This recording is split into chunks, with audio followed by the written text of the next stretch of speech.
નમસ્તે મિત્રો, હીરાલાલ કાલરિયા આપને HK એજ્યુકેટમાં આવકારે છે.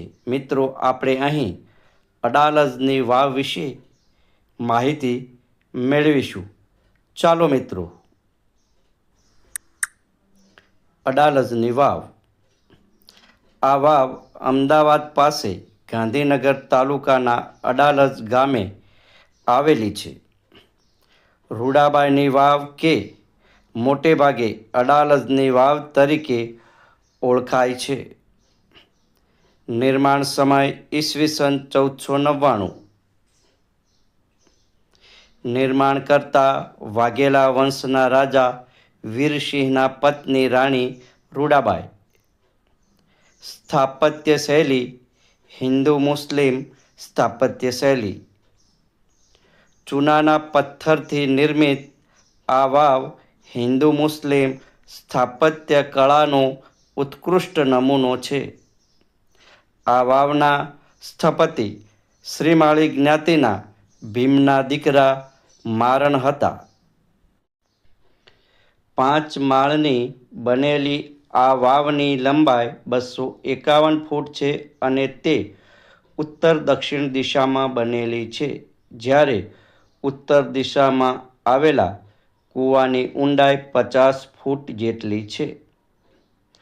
આ વાવ 3 પ્રવેશદ્વાર ધરાવતી હોવાથી શાસ્ત્રો મુજબના વર્ગીકરણ પ્રમાણે જયા પ્રકારની વાવ ગણાય છે. વર્ષો પહેલાં બંધાયેલી આ વાવ ધરતીકંપ, પૂર જેવી કુદરતી હોનારતો સામે અડીખમ ઊભી છે, જે તેના બાંધકામ ઇજનેરી કૌશલ્યનો સચોટ ખ્યાલ આપે છે. આ વાવનું કોતરણી કામ ઠંડક માટે પ્રખ્યાત છે. વાવની અંદરનું તાપમાન બહારના તાપમાન કરતાં આશરે 6 ડિગ્રી ઓછું રહે છે.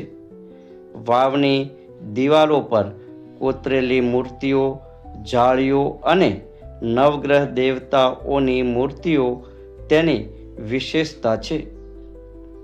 શિલ્પ અને સ્થાપત્યની દ્રષ્ટિએ અનેરું સ્થાન ધરાવતી આ વાવને ભારત સરકાર દ્વારા સુરક્ષિત સ્થળ ઘોષિત કરવામાં આવેલ છે.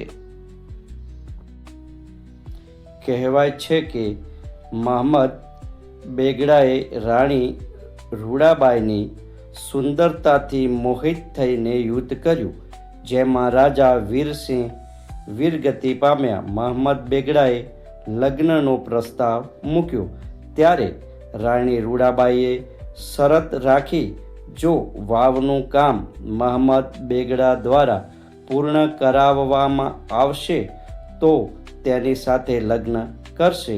રાણીને તેમના પતિની ઈચ્છા પૂર્ણ કરી પ્રજા કલ્યાણનું કામ કરવું હતું. વાવનું કામ 1499માં પૂરું થતાં રાણી રૂડાબાઈ બાંધકામ જોવા ગયા.